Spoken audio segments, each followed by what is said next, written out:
আমরা দেখে থাকি নায়িকারা মা হওয়ার পরবর্তী সময়ে খুব সুন্দর তাদের বডি শেপটা আগের মতোই চলে আসে, কিন্তু আমাদের সাধারণ মেয়েরা বা মায়েরা তাদের বডি শেপ আগের মতো আসতে 3 বছর 4 বছর লেগে যায় বা অনেক সময় সেরকম পর্যায়ে ফিরেই আসে না।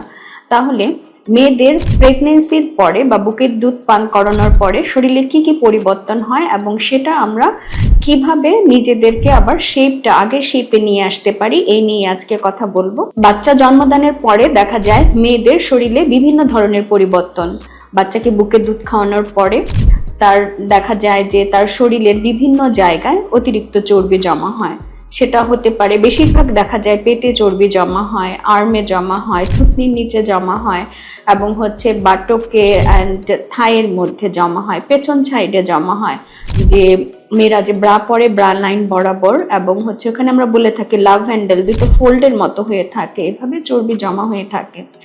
তো যখন নাকি একজন মা তার বাচ্চাকে জন্ম দেন, বুকের দুধ খাওয়ানো কমপ্লিট হয়ে যায়, তারপরে সে তার নিজের বডির শেপটার প্রতি নজর দিয়ে থাকেন এবং তাকে দেখা যায় সে ডায়েট করছে, এক্সারসাইজ করছে, তারপরেও তার শরীরের যে পরিবর্তনগুলো হয়েছে, যে তার অতিরিক্ত চর্বি জমা হয়েছে, সেটি আর আগের মতো কমে গিয়ে শেপে চলে আসে না।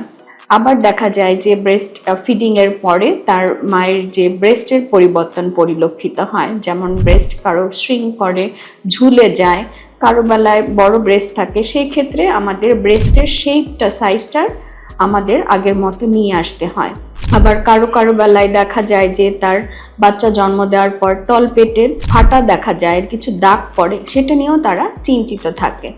যাই হোক, আমাদের যে বডি শেপের পরিবর্তন হয়েছে সেই বডি শেপটাকে ঠিক করতে হলে কি করতে হবে? তাহলে তাদের একটি অপশন হচ্ছে যে অতিরিক্ত চর্বি জমা হয়েছে সেটি আমরা লাইপোসাকশনের মাধ্যমে ঠিক করে দিতে পারি।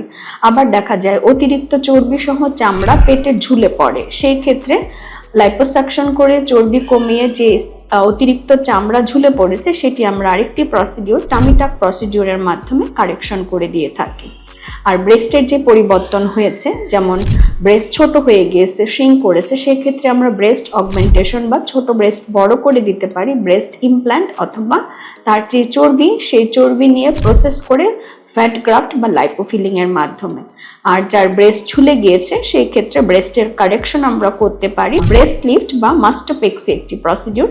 সেই ক্ষেত্রে যে অতিরিক্ত চামড়া বা নিপল অ্যারিওলা তার জায়গা মতো নেই, সেটি আমরা আগের জায়গায় ফিরিয়ে আনার যে প্রসিডিউর ব্রেস্ট লিফট, এই প্রসিডিউরটি করে থাকি। প্রেগন্যান্সি বা ল্যাকটেশনের পরে যে বডি শেপের পরিবর্তন আমরা করে থাকি সেটিকে আরেক কথায় বলা হয় মমি মেক ওভার।